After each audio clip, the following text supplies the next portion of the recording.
In the last little while, we've had this declaration from the president of martial law. It was a shock announcement that came late on television, broadcast to the nation, with the president saying he had been forced to take the measure to save South Korea's democracy. The declaration was immediately condemned by the leader of South Korea's main opposition parties, who've called their MPs to go to Parliament, and yet that National Assembly, the Parliament building, blocked off. But the president saying he had no choice but to resort to martial law. I declare martial law to protect the Free Republic of Korea from the threat of North Korean communist forces. Well, I just want to play the moment that South Korea's president announced that martial law and the reasons for actually imposing it. Have a look. 친애하는 국민 여러분. I hereby declare an emergency martial law in order to defend the Free Republic of Korea from the threat of North Korean communist forces and to eradicate the shameless pro-North anti-state forces that are depriving our people of their freedom and happiness. This measure is necessary to safeguard our constitutional order of freedom. 저는 이 비상계엄을 통해 Through this martial law, I will rebuild and protect the Free Republic of Korea, which is falling into the depths of national ruin. 이를 위해 저는 지금까지 패약질을 일삼은 망국의 원흉 반국가 I will decisively eliminate anti-state forces who have been wreaking havoc and are the main culprits of our nation's downfall. This is an unavoidable step to protect the freedoms and safety of the people, as well as to ensure the nation's sustainability and security against the anti-state forces attempting to overthrow our system.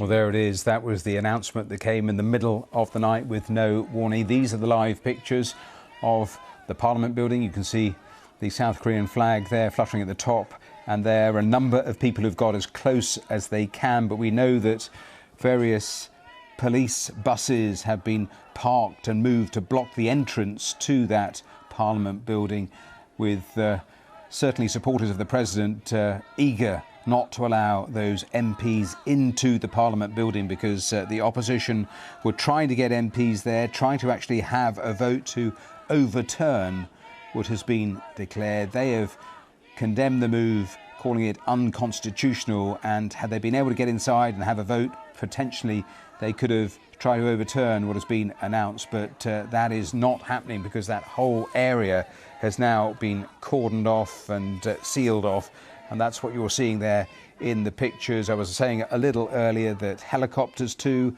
had landed on the parliamentary roof, the building there, as certainly more reinforcements were called to that Parliament building, and all political activities banned under this declaration of martial law that came in the last couple of hours.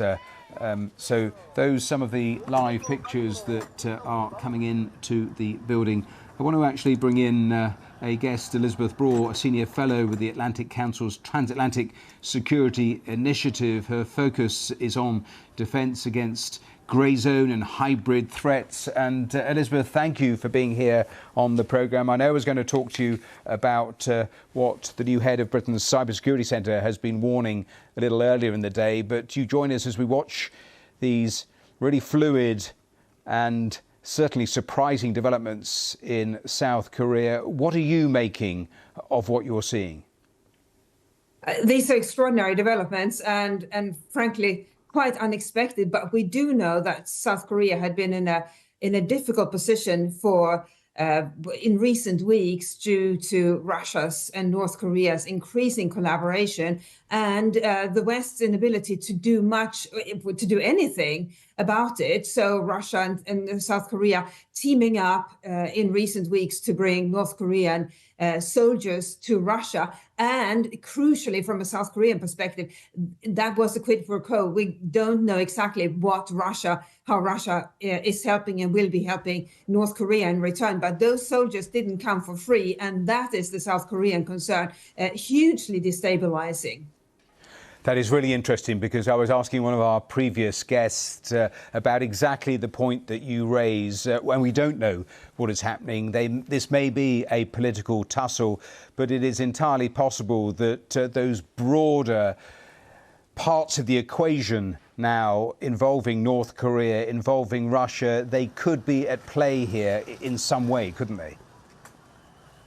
They could, and we should remember that the situation between the two Koreas is always very sensitive, and as I think your viewers know, it's not a situation of peace between the two countries. It's essentially a frozen conflict that where the two countries continue to coexist along the demarcation border. Demarcation line, I should say, but it's not in any way a secure arrangement that can be counted on to hold under any circumstances. And so if we now see Russia helping North Korea in exchange for these soldiers, that could significantly change the equation. And we don't know what the South Koreans know, or what the South Korean government knows, that we as the Western public, or indeed the global public, don't know. That could be that the threats are such that the South Korean government felt they had to take action. But all of that all of that information is not yet known.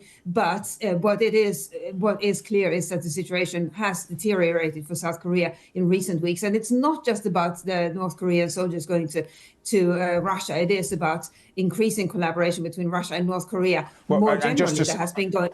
Just to spell that out really clearly, one of the worries has been that the quid pro quo is that Russia supplies North Korea with some sort of weapons, technology and help in that area. That is what is alarming so many people, isn't it?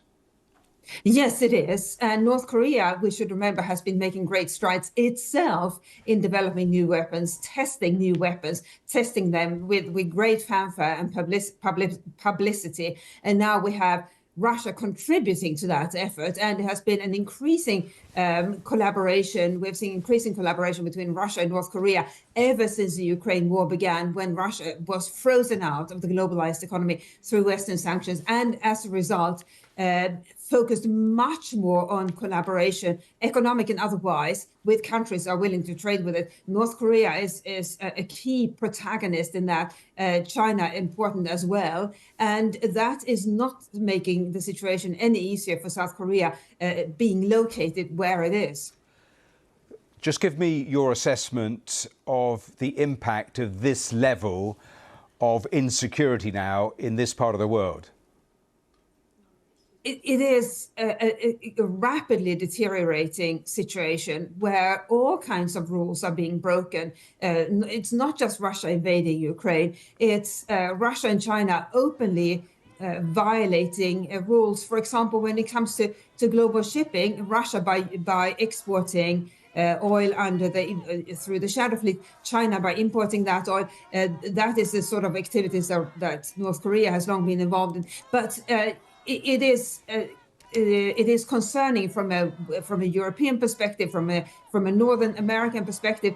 But our countries are located at some distance from the worst aspects of this, the most concentrated aspects of this, where South Korea is located, obviously quite close to both Russia and North Korea. And we should also remember that China is a country that can, when it wants, retaliate quite openly against South Korea. A few years ago, when the United States decided to place a particular kind of missile system in North Korea, in South Korea, China retaliated by staging a boycott against South Korean boy bands. So it's not a good part of the world to be located in when tensions increase, and that's what we are seeing at the moment.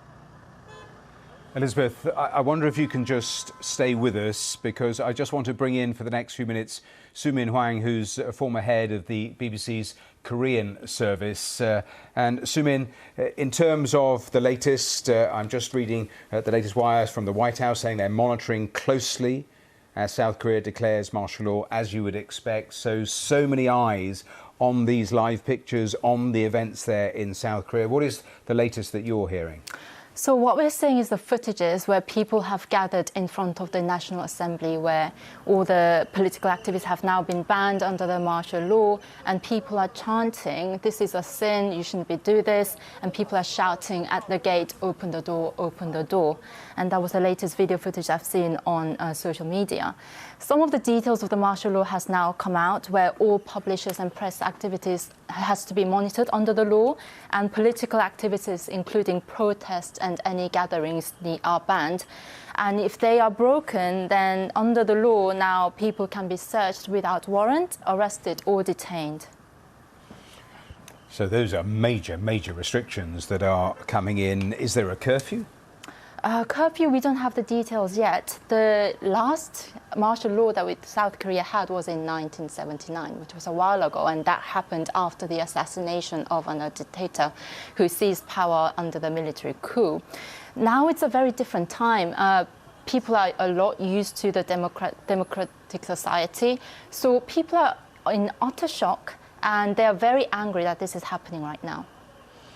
We were hearing there from Elizabeth some of the wider issues that perhaps might be coming into play here, but there's also the potential that this could be just a political tussle. The opposition had perhaps had an inclination to impeach the president. Could this be simply a political battle here? That is a lot of the view, actually. The President Yoon Suk Yeol has said that he has put in this place because of the anti-North Korean, for the North Korean, to protect from the North Korean forces. However, he has not really specified what that was. And in Korean political scene, pro-North, that term is used not for the people who are actually pro-North, but just as to mudsling. So a lot of people are reading this as just a term to attack the opposition party. Currently, the opposition party is holding the majority in the parliament, and lately they have sought to impeach a lot of the cabinet members.